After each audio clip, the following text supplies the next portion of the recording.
Hi, you guys. All right, today we're going to talk all about rainwater. I did a post on Instagram yesterday showing my jar of rainwater that I collected that day. And I asked if you guys would be interested in hearing more about rainwater and kind of some uses for it and everything. And a lot of you said yes. So here I am. I'm going to share how many? I wrote some things down. 21 ways to use rainwater in your spiritual and magical practices. Before we go into the ways to use it, though, I am going to kind of talk about a little bit more about rainwater and stormwater, kind of how to gather it, store it, label it, as well as kind of, we're going to go into just a little bit about drinking rainwater because I think that there are kind of a lot of misconceptions about drinking rainwater, so we'll go into that in just a moment as well. And then we'll jump into the 21 ways. And I'm not going to go into like super detail about each of the 21 ways because y'all know me, I like to try to keep the videos on the shorter side because I personally have somewhat of a short attention span, and so I know a lot of you probably do too. Okay, so for a lot of the things that I'm listing, the 21 things, well, and first of all, these are 21 things that I came up with. I sat down and I wrote down a bunch of ways that I've personally used rainwater, ways that I've wanted to use rainwater that I just haven't used yet. So I'm sure that there are a million other ways that you could utilize rainwater. Just go with what feels good to you. I actually saw somebody mention a cup. Oh, excuse me. I always feel like every time I get on here, I need some crystals on my throat. My throat gets all like scratchy. Anyway, yeah, you can go to the post shreeswilliams.xo on Instagram and look for the post with this bottle. And you can read some of the other ways that people use their rainwater, which is pretty cool. So, okay, yeah, you don't necessarily have to just use rainwater. You can, if there is a full moon or a new moon or really any phase that the moon is in, you can set out a bowl of water. You don't have to actually collect the water from the sky. You can just set out a bowl or a jar of water underneath that moon and leave it out there for like a few hours, and that water will absorb the energy of that moon. So this is good in particular if there is some like big astrological event happening in the sky. Somebody commented on the post on Instagram that he collected or charged water underneath a solar eclipse. So things like that. If there's, a particular moon phase that you're wanting to work with, there's like maybe a spell or a ritual that you want to do that is really good with a particular moon phase, you can set some water out and charge it that way. And you can use that water for a lot of the things that I'm going to talk about. You can also collect water from, if you go hiking or something and you're in like a beautiful forest that you absolutely love and you're really loving the energy that is around you at that time, you can collect some water from the river. If you're at the beach, you can collect some ocean water. I always say if you are collecting, and I even if you're collecting rainwater from the sky, I like to say, like when I'm setting out my container to collect the water, I like to say just a little prayer or a blessing or a thanks to the heavens, to the universe, to God, universe, whatever you want to call it. Just a little thank you for this water and thank you for allowing me to collect it. So the same thing if you're collecting from a stream or a river or the ocean, just take a moment and to share a little bit of gratitude to Mama Earth, if anything, just to say thank you, for allowing me to have this water. But let's see. So now we're going to get more into, well, actually, I guess depending on, it doesn't matter where you collect your water, what you do with your water, if you're putting water out to charge under the moon, or you're actually collecting rainwater, or ocean water or something, you definitely want to label it. So you want to put some sort of label on your bottle. And some good information to put on it is the time, the date, the location that you're collecting the water, the moon phase and sign. If you're collecting it for a specific astrological purpose, maybe put that as well. So if you are collecting it or charging it with a solar eclipse, put that it is a solar eclipse. The type of rain, so was it a lightning storm? Was it just a soft drizzle? Did you happen to notice a rainbow in the sky? Was it rain from a hurricane? Excuse me. rain from a typhoon, you know, write down the type of rain that it was as well, because all of that plays into the type of energy that is within that rain. Lightning rain, like if you collect rain during a lightning storm, it contains the properties of water. It also contains the properties of earth, because rain comes from, now we're getting into science. Rain comes from, you know, the water on the earth turns into like steam, basically vapor, up into the sky, and then the clouds release the rain when they get too heavy. So the rain actually has kind of the element of earth connected to it. And then in particular, air, because it's falling through the air. So it has the element of air in it. And then if there's lightning, it also has the element of fire within it. So that's pretty cool. Your water, like this one I collected during a thunderstorm. So, and it was a super windy thunderstorm too. So this one definitely has the energy of fire and a lot of air with it as well. And then also I like to write the feeling that I was getting. So with this particular storm yesterday, I had actually just started thinking I'm feeling kind of stuck. I'm feeling kind of like I need some clarity. I feel like I'm holding on to some old energy, and I'm not even sure what the old energy was. And as I'm thinking this, no lie, it was a sunny sky outside. And then as I'm thinking this, starts to be thunder, and the sky opens up and it's just pouring down rain. So I opened the door and I was just enjoying the rain for a moment. And then I'm like, this is it. So this is the energy I was looking for to help me with this. This energy right now is so cleansing and purifying and providing clarity. And so I wrote that on my label, purifying and clarity, because that is the energy that I was getting from that particular rain. So you may, you know, if it's a really soft rain, you may be getting the feeling of love and tenderness. So whatever kind of feeling the rain or the water was evoking for you in that time, jot that on there as well. Because all of these things do contribute to the energy of that particular water. The location, the moon phases, even the time of day can contribute to what that energy is. And it's always better to, I think, to over label things than to not, because then you may be like, you don't label it at all, or you label it like really crappily. You may be like, what the hell is this bottle of water? Like, what? I don't even know what this is. What is this for? So always label. Let's see. You can also put a crystal in it. I like to use, I don't always do that, but sometimes I'll put a clear quartz into the container that I'm collecting the water in, just because I feel that clear quartz, you know, it's an amplifier and it amplifies the energy of things around it. And so I feel like the clear quartz in the water really just kind of helps to amplify the energies that are stored within that water. But you could put crystals in the water for anything, really. You know, if the rain that you're collecting is specifically to help you harness your intuition and connect with your intuition, you would maybe want to put an amethyst in there, because that also helps contribute to enhancing intuition.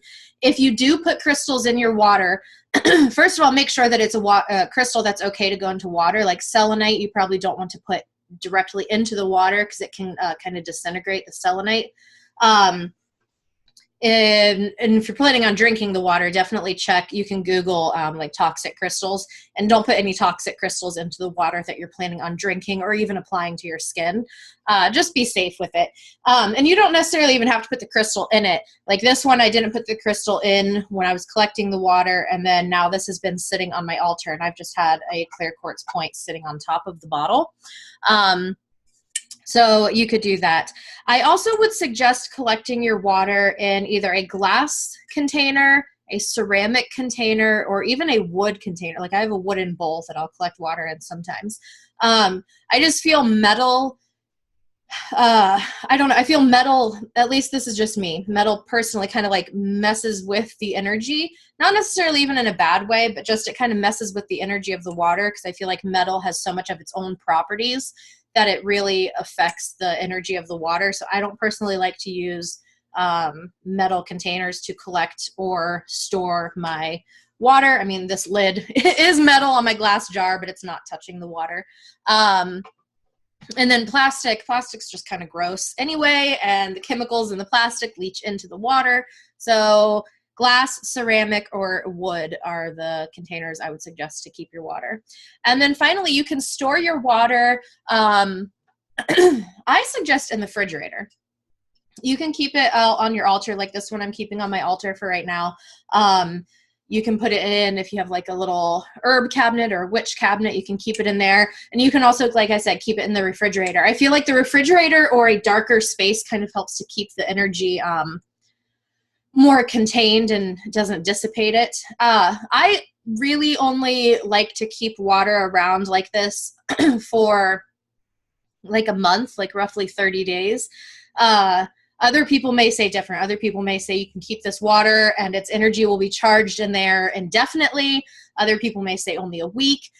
Generally, I try to use it as soon as I collect it, or as close to the time that I collect it as I can. I definitely don't really keep my rainwater or charged water longer than a month. I just personally feel like after that time, it just really loses its loses the energy. You don't feel it as strongly. You could, if you want to extend it too, I think, is to keep it in the freezer. So if there are like really special moon moments, or you collected the water from a really sacred space or something, you can keep it in the freezer, because that literally does, I feel like it freezes that energy. It freezes it for the next time that you want to use it. So that is a way that if you're really wanting to extend the life of your water that you've collected, put it in the freezer. Which that's actually one of the, we'll get into that in a minute, one of the uses. And then let's talk really quick before I go into the 21 uses for spiritual and magical uses for rainwater. Drinking rainwater. I think there's a misconception on it that it's like, you can't drink rainwater. Technically you can. There are some things you want to keep in mind though. You don't want to collect rainwater off of plants or buildings, or out of puddles or things like that, because then yes, you may be getting some toxins or some gross stuff. I mean, if you're collecting the rainwater as it's coming off your roof, you're getting all of whatever is on your roof into your container, which that's kind of gross. Plants, you want to be cautious. That can be a good thing. Like if you collect rainwater off of roses, not only are you getting the rainwater properties of the rain, you're also getting the properties of the rose plant. So that's also kind of a cool way to collect rainwater. But if you do that, you really need to be cautious, because not all plants are able to be ingested, and not all plants do we want to rub onto our skin. So if you do collect rainwater off of a plant, please make sure that it actually is a safe plant to be collecting rainwater off of. You also don't really want to collect your rainwater if you're in like an area of heavy pollution and especially radiation. So like if you happen to be lucky enough to get to go tour Chernobyl, or what was the place in Japan recently that had their radioactive explosion, or nuclear explosion? I can't remember the name of that Japanese place. But basically those kinds of locations, if you're anywhere near there, you probably don't want to collect that rainwater. And there's the misconception of rainwater being acid rain. Acid basically refers to anything with a pH lower than 7. And rainwater typically falls around a pH of 5.6 or 6. And then to put that into comparison, orange juice has a pH level of 4. So if you can handle drinking orange juice with a pH level of 4, I'm sure you can handle drinking rainwater with an average pH of like 5.6 or 6. I think you'll be fine. But if you are concerned, you can always filter your water, with one of those like water filter thingies that you get in the pitchers. Yeah, so just be smart. All right, so now let's get into, and I'm going to drink some water, and no, this is not rainwater.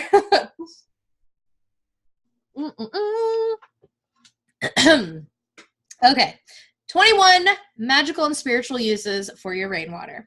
So you can anoint yourself with this water, because basically this is kind of like blessed water. It's magical, spiritual, blessed water. So you can anoint yourself with it. I especially think it's a good idea to anoint your chakra points. So if you are, like I mentioned, collecting the rainwater that brought about feelings of self-love, you could anoint yourself on your heart chakra for that. If you were collecting the rainwater to boost your intuition, you could anoint your third eye with the water, and just kind of use it as that way. Or For purifying clarity for this, I'm probably going to anoint all 7 of my main energy centers to help me just purify all of that and to bring clarity to all of my chakra centers.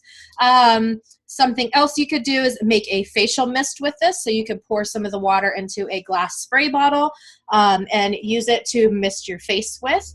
This is especially good for like any sort of beauty spells or beauty work that you're doing. Something with that too, with a lot of this, you can charge the water with your intention. A lot of these things you want to be doing with intention, not just like mindlessly doing it. You want to be doing it with intention. So for instance, if you are making a facial mist, you could charge this with some affirmation. So what are you wanting to do with the facial mist? Are you wanting to clear your skin and feel beautiful? You can put the water into your glass spray bottle and hold it in your hands and charge it with those affirmations. And the water will absorb your affirmations along with the energy that water already possesses. So for your facial mist, it could be something like, I'm beautiful. I love the skin I am. My skin is clear and smooth. Something like that, and use that as a facial mist. You can pour some into your bathtub if you're going to be doing some sort of ritual bath or cleansing. You can pour it into your bathtub.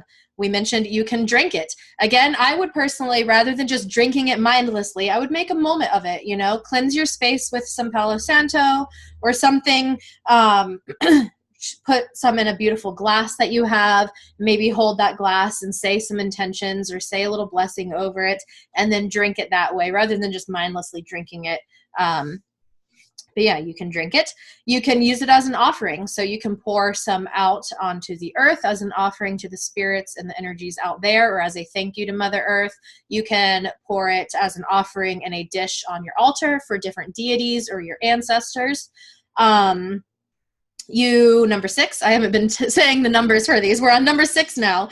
You can mix some essential oils and use it as a room spray. So again, pour some of the water into a glass spray bottle and put some essential oils for whatever energy you're wanting to amplify and work with that water, and use it as a room spray to help purify and cleanse your room, your bed, your clothing, your furniture, whatever.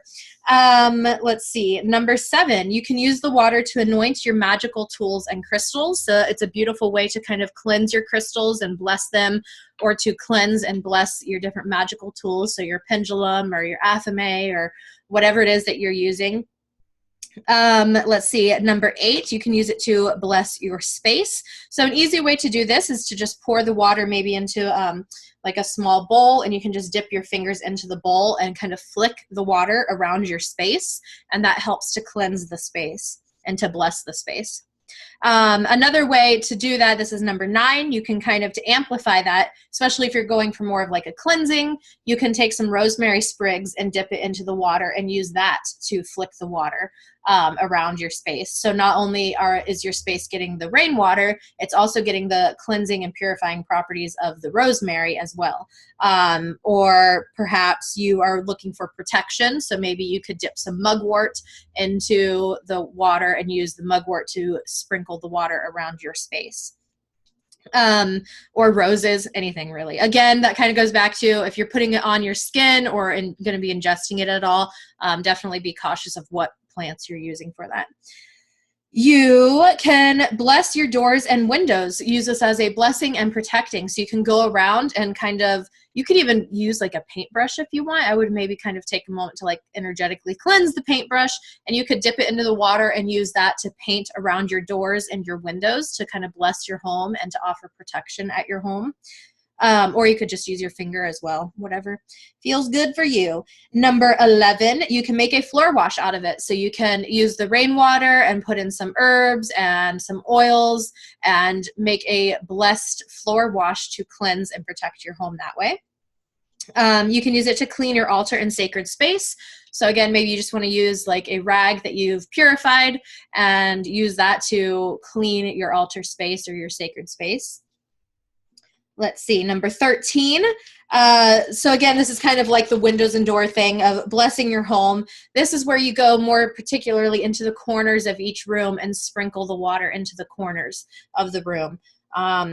And you can also mix that with essential oils if you want, or like we already mentioned, with dipping a plant into it and using that to sprinkle into the corners of your room. Number 14, you can sprinkle in a circle to cast a circle. So you can use the rainwater to kind of cast your magical circle. So if you're somebody that likes to cast a circle before you do ritual work or spell work or anything, you can use the rainwater. You can also use this water to scry. So if you're somebody that does scrying, you can pour the rainwater into a bowl, preferably a darker container, and use it to scry. I'm not going to go too much into scrying, but like dim the lights, burn a candle, and use that rainwater to scry with. Number 16, you can use it to cook intentionally with. So maybe you are making like blessed bread, or maybe you are making, you know, doing some kitchen witchery stuff. You can use that rainwater for that, and that just adds an extra level and an extra layer to your magical kitchen witchery. Number 17, you can use it as a hair wash or a body wash. So again, like this one for purifying and clarity, that would make a really good hair wash and body wash to just remove all of that stagnant energy and bring some clarity. You can use it to water your plants. So, I mean, plants like magic, they like intention. So you can use that blessed rainwater to water your plants. You could also, maybe you collected your rainwater on a particularly potent day for prosperity and abundance. I actually thought of this. I may use a little of this rainwater for my Rose of Jericho plant. So you could use this special water for special plants like a Rose of Jericho. And just general houseplants like it too. It just adds a little extra energy and intent for your plants. Number 19, you can use in witches' jars. So if you make a little witches' jar, sometimes I like to add water to mine. I actually have an ocean one that was for my sacral chakra, and it was inspired by the ocean. So I put a little bit of water in it. So you can make a witch's jar and use some of the rainwater in your witch's jar. Number 20, you can use it in your spells and potions. So incorporate it into whatever sort of spell you're doing. If your spell or your ritual calls for water, use the rainwater. See how you can incorporate it. And then finally, number 21, you can make it into ice cubes for drinks. So this would especially be good if you're doing love spells. I personally don't like to do any sort of spell work or anything on people who are unaware that I am doing some sort of spell work or magic for them. But if you are somebody who wants to do like a love spell, you could use your rainwater if it was specifically for like love, freeze it into ice cubes, put those ice cubes into your potential lover's drink and serve them a drink that way. Or it could even just be for you. So if you are looking for self-love, you can make the ice cubes for self-love and put them into your own drink. Or, you know, you're trying to bring in prosperity for yourself. Again, try to do this in an intentional way, in a kind of in a special way. But there you go, 21 different ways to utilize your rainwater. Like I said, I'm sure there are like a million other ways. Really, your imagination is like, let it run wild. Use it for whatever you want. There's no right or wrong way really to use rainwater or blessed water. Use it how it feels good to you. All right, let me know in the comments actually if you have a way that you like to utilize your rainwater or your blessed water in a way that I did not mention. I'd love to hear it.